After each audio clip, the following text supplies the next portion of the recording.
So anybody doesn't know, it was rumored today. Someone tweeted out, and it was I don't know how I don't know who that person is. reputable this Yeah. account is. It looks like they do some college football stuff, but they're not a very big account. Anyways, they reported that Michael Pratt, in fact, was not going to be declaring for the draft this upcoming season, and he was probably going to be looking to transfer for one more year of eligibility to a Power Five school. The interwebs were hurt.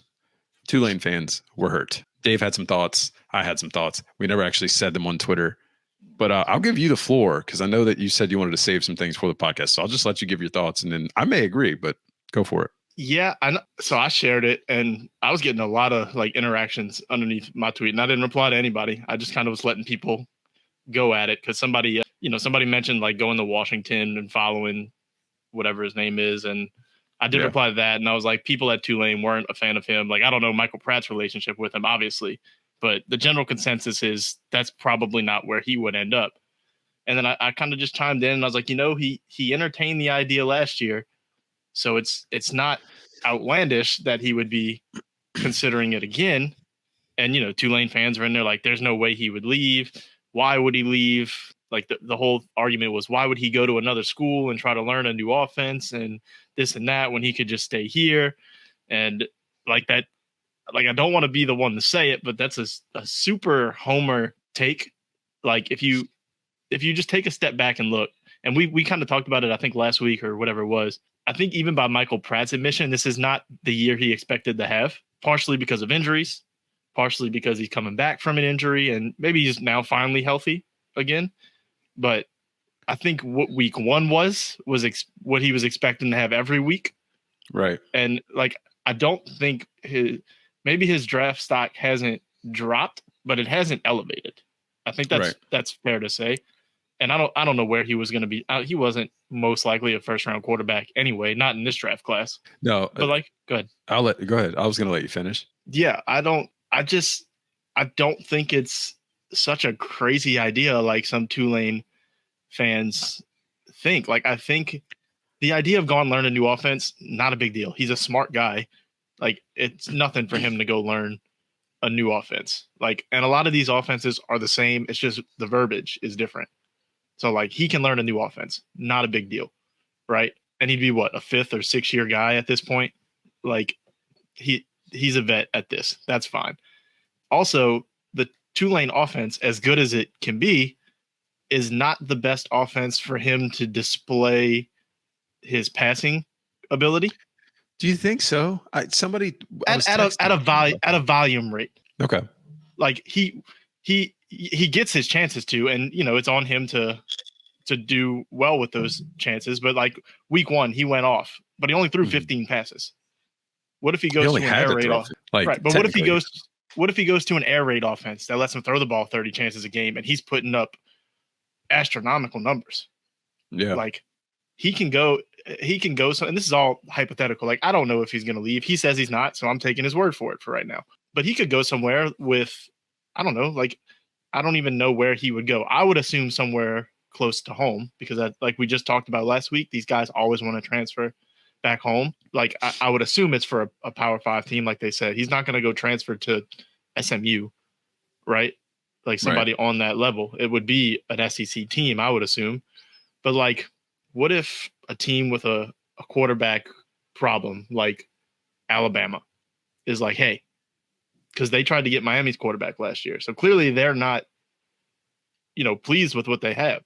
If Nick Saban calls Michael Pratt and he's like, hey, you can come start for me, every Alabama quarterback gets drafted in the first round. So not every, but I get the point you're making. You know what I mean? Like, it's not like, and I don't want him to. Like, I would love for him to finish his career here another year or just go to the draft.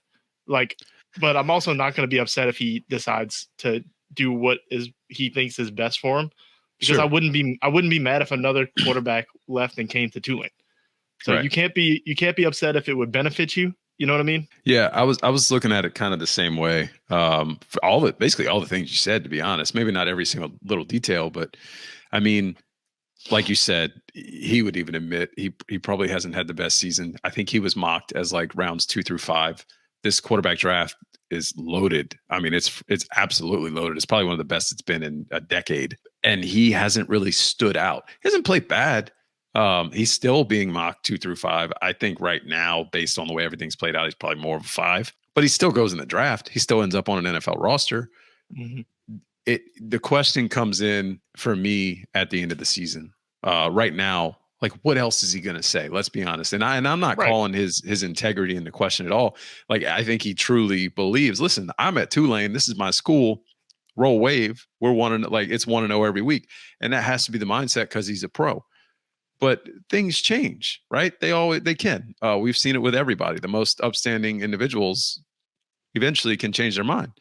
And I think when the offseason comes, if he looks at his projections in the draft and he's not happy with it, or if he's not happy, feels like he has unfinished business somehow, and teams are knocking on his door, giving him a good pitch, I think it'd be silly for him not to consider it. And I hate that I feel that way because, as a Tulane homer, if I put those shades on for a second, I hate that. That hurts. Like, it really makes me angry. And I feel like what we're building here, he should want to stay, but that's also very selfish of me to say that, right? Like, he's his own person and he deserves to make the right choice for him. So yeah, it's not like he. No, I was gonna say, I think with all that, I was just meaning to say, like, I basically agree with the point you made. And it's not like he was here for a couple years and he's like, all right, it's time for me to, like, I'm too big for this, right? Like, the dude has given everything to Tulane. He's broken every record, right? Like, he is he's the greatest Tulane quarterback ever at this point to me. So like, he has nothing else to prove here. He got the school its biggest win in history. And he's on his way to being in another New Year's Six game. If they just went out, I mean, yeah. Well, that's the thing. Like, like you said, the question is at the end of the year. Like, if he had a good week last week, right? Like, he's player of the week and all these things. Like, if he's fully back healthy finally, and now we get however many games they have left. Was it 5 games, maybe, if that? I don't know. Yeah, I'm not sure. I think the bowl game's probably going to weigh in, the championship and the bowl game, right? If they win out, even if he has mediocre games, if he goes off, if he plays like a big SEC school or something in the bowl game and he just obliterates them or just has a good game, that's when it's going to be like, oh, okay, I can go to the draft. It doesn't matter. Like, I've proven I can play. Like, he also gets the benefit of the Senior Bowl. Yeah. Like that, the Senior Bowl kind of gave Tajay a little edge last year. And Dorian. And Dorian. So, like, he gets the benefit, which he'd get the benefit of the Senior Bowl regardless, whether he goes out this year or next year. But, like, he gets that extra bit. I just like to say, it's just so the homer takes are, and I get it. I love Tulane, but I understand there are people that are much more diehard Tulane fans than I am. Like, it was awesome. It meant the world to me that Tulane won last year, but there are people that live and breathe Tulane football. And that's the ones that would be hurt by it and are kind of like, I don't want it to happen. And that's fair. Sure. But, like, at the same time, like I have all the respect in the world for Michael Pratt. So if he decides that going to a bigger school is what's best for him after everything he did at Tulane, like, thanks for all the memories, and I hope you go win a national championship somewhere. I would probably become a fan of whatever school he went to be honest. Like, I would watch, I would root for him. And if I check my gut right now and just give one flat answer, I don't think this happens. I don't think he transfers to another school. I'll be completely honest. But I think it's silly to say that it won't happen. Yeah, especially when it almost did. Right? Yeah, that's not on the record anywhere. Like, no, like I don't know if that's ever like been said publicly. So it's all speculation. It's like hearsay. I believe it.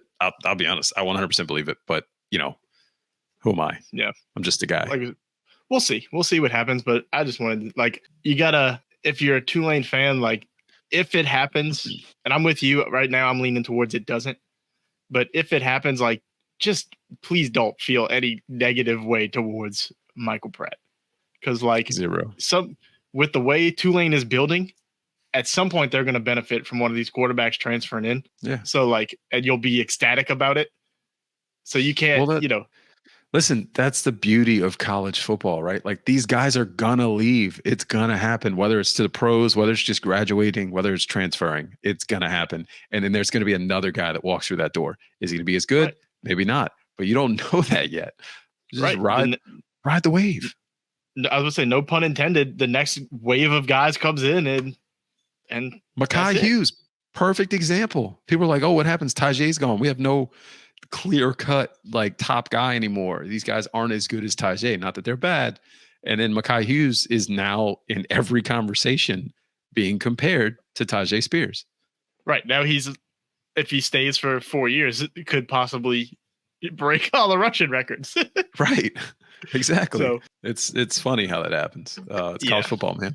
That is college year football. over year. Speaking of, and we could put a bow on Tulane, but we alluded to it. They're in the driver's seat now for the New Year's Six bowl game. You know, I think they're 24, and you got Air Force right behind them at 25. So there's a little bit of like don't have a barn burner against a bad team and let Air Force keep blowing out these teams. Like you got to take care of business, but you're in the driver's seat. Air Force also has a stronger remaining strength of schedule. Do they? Yeah, their schedule's terrible though. I saw somebody that page I shared in our group a couple weeks ago. They posted something early. Off the top of my head, I don't remember, or I would give them the credit for it. But they posted the remaining strength of schedules, and it's a very slight.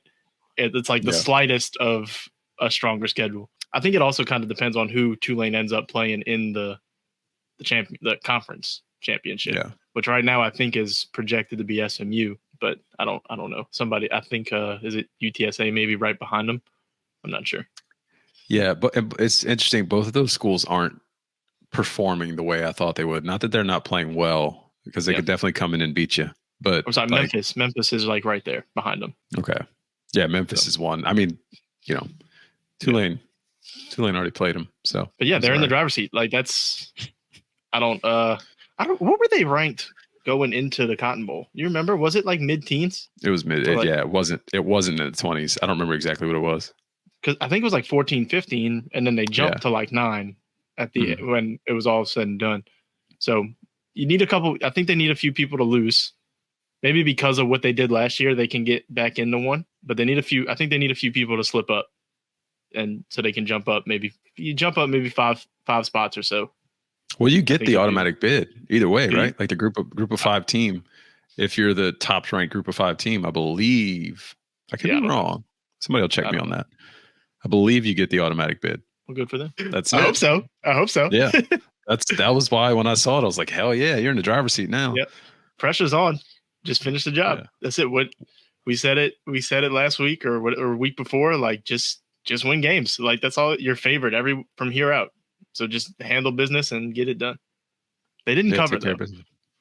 They didn't cover. I was going to tweet that because they were covering. They were destroying them, and this is 2 weeks in a row where they just they just fell apart in the second half. Like they won the game, but and the end of the game they had that very interesting. Did you see the end of the game? I'm not sure if you were able to catch it this week. No, I didn't see the end of this one. This is a very, very interesting into the game with clock management. There was someone in a Tulane group that I'm in was like trying to explain it analytically. And in my head, I was like, you left time on the clock when you didn't have to. Like you could have just ran the ball a play or two. And instead you took 3 knees and then threw it 30 feet in the air and gave them the ball back with time. And that's weird to me. I don't know why you did it.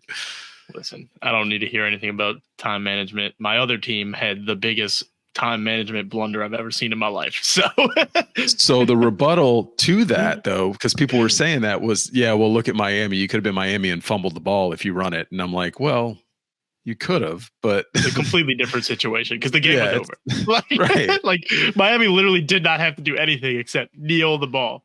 Like, right. We don't need to get into that though. Miami would be 7-1 if they would have just knelt the ball. Just kneel the ball. Yeah. Tyler Van Dyke would still be starting quarterback. It would be fine.